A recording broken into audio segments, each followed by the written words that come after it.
Yo, what is good, YouTuber? Welcome back to another JC2K video. In today's video, we're going to be taking a look at the brand new Flash 2 cards coming out today here in NBA 2K25 MyTEAM, including 100 overall Oscar Robertson, Dark Matter Jaren Jackson Jr, and then Galaxy Opal Caris Levert and Patrick Williams, talking about if any of these guys are going to be worth picking up from today's drop. Before we hop into the video, if you haven't already, make sure you hit that subscribe button. Help me push towards the 40,000 subscriber mark on the channel. I upload every single day, multiple videos a day. Would really appreciate it if y'all do subscribe. And without further ado, let's hop right into it. So with that being said, we're going to start off with Levert and Pat Williams, the Galaxy Opals. We'll take a look and see what those cards are looking like. Pat is 6'7" with a 6'11" wingspan. He's got a 89 speed, 92 mid-range, and 3 ball, 85 driving dunk, 94 agility, 92 vert, 90 strength, 95 stamina defensively, a 90 interior, 94 perimeter.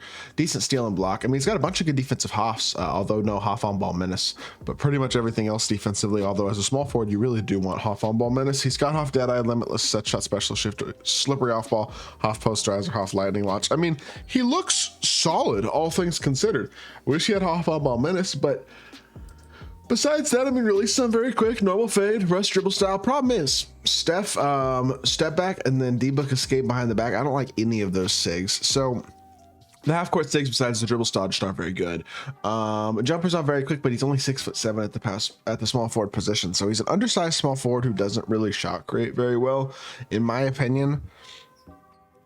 At this point in the year, that's just not an exciting card to me. You know what I mean? I have a hard time getting excited about an undersized small forward who's not a high level shot creator, especially since he doesn't have Hoff on ball menace glove or pick dodger yet either, which I feel like are pretty important badges to have even as a base card at this point in the year if you're going to be more of a lockdown small forward. So I just would probably stay away from this Patrick Williams card. I just overall don't think he looks all that great. Next up is the other Opal, obviously, in Caris Levert, who is 6'6" with a 6'10" wingspan, 94 speed, 94 agility, 94 3 ball, 80 driving dunk. Not a great finisher, honestly. 80 driving dunk isn't that awesome. And again, another card who's not that elite defensively at all either. He's got great offensive hoffs and posterizer, Deadeye, Limitless, Mini Marksman, Set Shot Specialist, Shifty Shooter, Slippery Off Ball, Hoff Handles for Days, Lightning Launch, Ankle Assassin, Unpluckable, Challenger, Off has Pick Dodger are the only 3 defensive hoffs, though not a single defensive stat over 90 either. This is another card who, just in all honesty, to me personally, doesn't look all that great at this point in the year. I mean, offensively, he looks fine, but he doesn't have elite size at shooting guard. It's just fine. Pro 2 fade is nice. His release is on very quick, and I assume it's probably pretty good. I haven't really used Caris Levert's jumper this year, so I don't know for sure.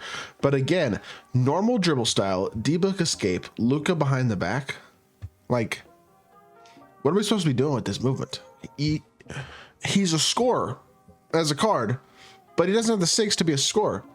The only thing this card seems like he can do is catch and shoot or run and fade, because he's not an elite level defender and he's not an elite level shot creator either by any means. So overall, this card just kind of looks like a extremely mediocre option, in all honesty. Not a card that to me at all is very interesting. I just 0 for 2 so far. And I remember you have to remember that both the Opals will probably be more expensive than they should be as well, just because of the way that 2K has done these super packs, these flash super packs, just like the heroic ones last season, where the cards themselves are easily more expensive than they should be because they're mixed in obviously with all of these other cards and basically every card in the game. So they're going to be very, very rare in terms of the supply of these guys. So Jaren Jackson Jr, 92 speed. I honestly thought that'd be closer to like a 94, 95. But 94 agility, 94 3 ball, 90 standing and driving dunk, 98 interior, 94 perimeter, 98 block, 92 steal.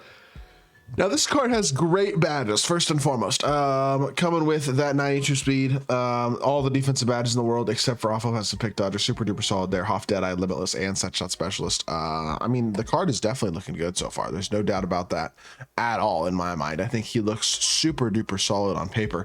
My biggest concern with Jaren is, I just think at 6'10" with a 7'4" wingspan, he doesn't have that elite level size that you're really looking for from a power forward at this point in the year. But honestly, if that's your biggest issue with the card, considering his player build is still pretty darn good. I mean, I'm sure y'all, if y'all have used Jaren this year, y'all know what I'm talking about with his player build being pretty solid, because I definitely think it is. I would say as a whole, he's a pretty darn solid card. I think he's gonna be really, really nice. I think he's gonna be able to do a lot of things well. And his jumper is on very quick now. He's got Jalen Green's dribble style, which is better than pro, so they gave him a slight dribble style upgrade. Kobe escape, not bad either. He's gonna be a good pick and popper. he's got at least a little bit off the dribble stuff. He's improved as a finisher for sure. That 90 standing and driving versus 85 is definitely not going to hurt at all. Look, this card so far out of all of the flash cards they've dropped is definitely the most interesting to me. I still don't know if he's going to be worth picking up. I guess it depends on price. If the price is right on Jaren Jackson Jr., I think he's definitely a very interesting card, though. That is what I will say. And he is a card that I'm at least intrigued to see, if nothing else. I might consider picking him up for a gameplay, or obviously, if y'all get Jaren today, if you get Oscar as well, if you get either of those two guys, would be able to let me do a gameplay, please just DM me over on Twitter, because I would love to do that as well, to check out this card, check out Oscar as well. But I do think Jaren's going to be a really, really nice card, just realistically probably a little bit overpriced. And then the final card of the drop is Oscar Robertson, who obviously is 100 overall. So that means he's got all the 99 stats and basically every single Hall of Fame badge in the game. He's 6'5" with a 6'8" wingspan. Only hops he's missing are like rides up, slippery, bailout, interceptor, awful fest. I'm kind of surprised. Triple double. The first guy in the NBA history to get a triple double. Like he doesn't have half bailout. That's a little surprising to me, I guess. But I mean, he's got basically every single important badge. The card is absolutely loaded. He's 6'5" with a 6'8" wingspan, which is not extremely undersized by any means at the small forward position. So in my opinion, that's not bad at all. I said the small forward, I mean the point guard position. Releases on very quick, Pro 2 fade. That's a W. Really would have liked to see Garland dribble style at this point in the year on a 6'5" PG instead of Booker, to be totally honest, considering like MJ's got Garland, Penny's got Garland, D-Book's even got Garland, and then obviously Shea's got Garland as well. This card has got D-Book dribble style, Steph escape, or Steph size up, Kemba escape, Trey behind the back. Now Kemba escape, Trey behind the back is still really, really good. He's got Pro 2 fade. I do wish that he had Garland dribble style. Outside of that, though, he looks like a stud. They really did super his animations. This card's definitely a lot better than Patrick Ewing was last week. Also, he still has his own jumper, but his own jumper is much better than like Ewing's was last week. So this is a very, very good card, and I do think he's definitely going to be a viable top tier point guard option in my team. Will he be worth his price point? That is a whole other question. I really don't know. I mean, if he's priced the same as a guy like Patrick Ewing from last week was, then maybe that's justifiable, but that Ewing card wasn't very good.